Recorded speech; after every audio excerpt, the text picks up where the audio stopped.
Welcome to this Factogen Explainer. Today, we're unpacking the 78-year life of one of modern history's most recognized and absolutely polarizing figures. We're diving right into the turbulent, unpredictable trajectory of Donald Trump. It's a question historians are going to be debating for decades, right?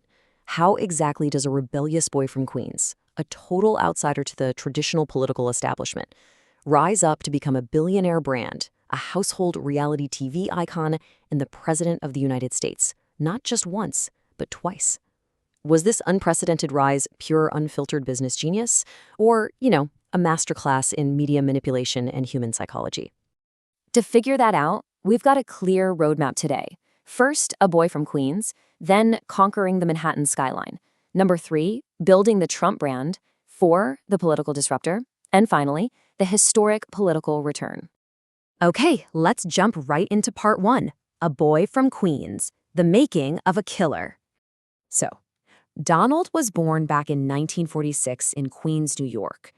His father, Fred Trump, was this highly successful, hardworking real estate developer, and he instilled a pretty brutal, unyielding philosophy into his son.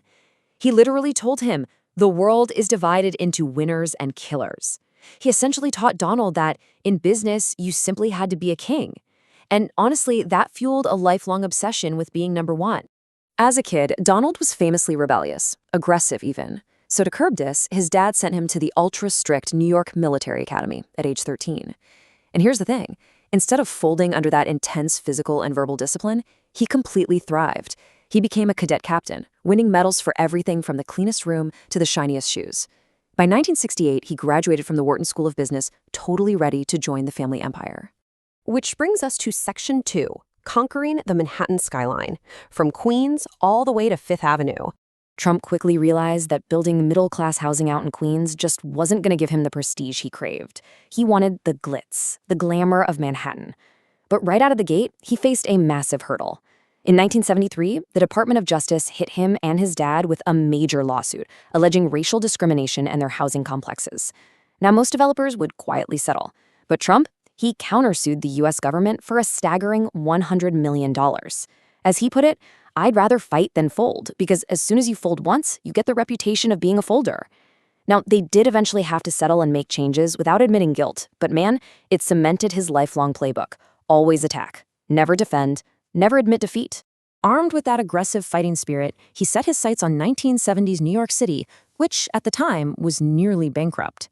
While other developers were literally fleeing the city, Trump took massive risks. He bought the decaying Commodore Hotel in 1976 and transformed it into the glitzy Grand Hyatt.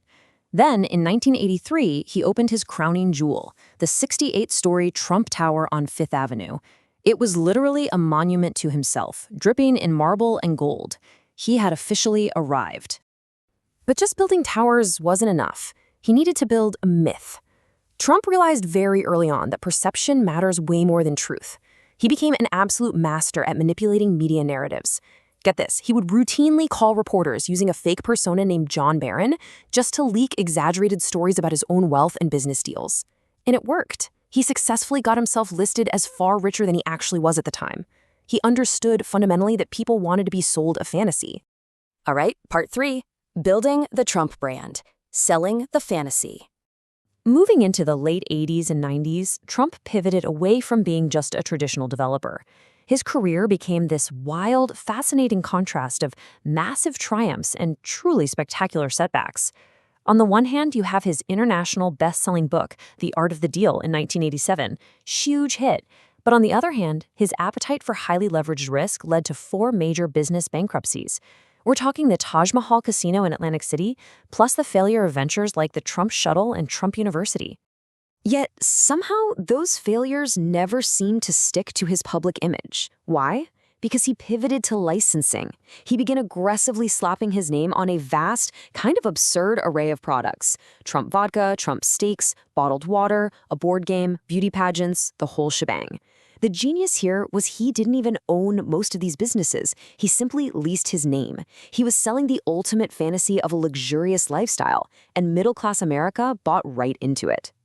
But his absolute greatest brand resurrection, that came in 2004. 14. That is the number of seasons he hosted the mega-hit reality TV show The Apprentice.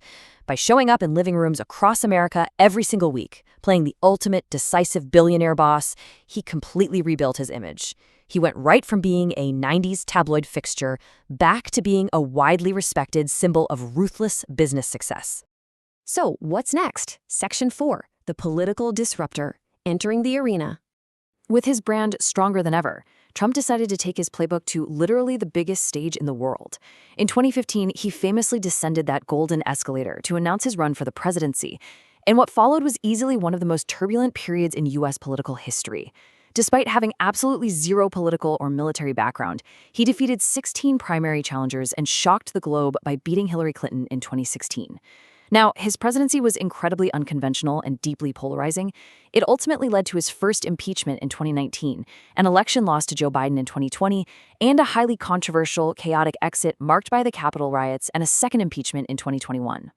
But looking at it objectively, his time as the 45th president was defined by several major milestones.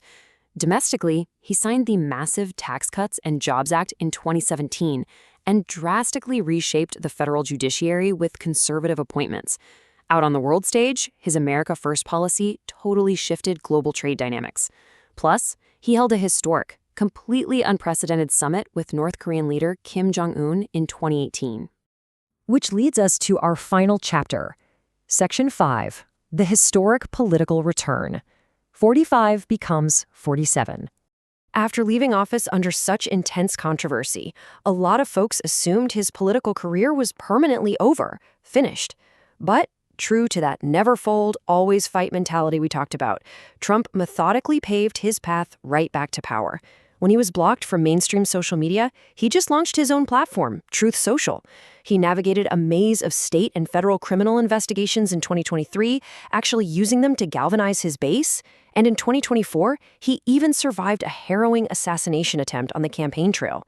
Unfazed by all of it, he pushed forward and ultimately defeated Kamala Harris in the 2024 election, making him number 47.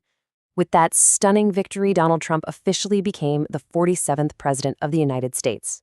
And by doing so, he became only the second president in the entire history of the U.S. to win non-consecutive terms. He returned to the White House against odds that honestly would have destroyed any traditional politician.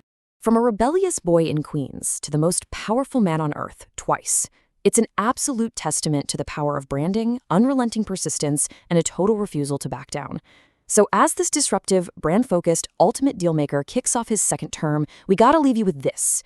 How will he shape the future of the United States and the entire world this time around? Well, if you enjoyed this explainer diving into one of the world's most influential figures, make sure to hit that like button and share your thoughts down in the comments. We'd love to hear from you. And hey, don't forget to subscribe to Fact Region for more of these structured deep dives into the stories behind the world's biggest headlines.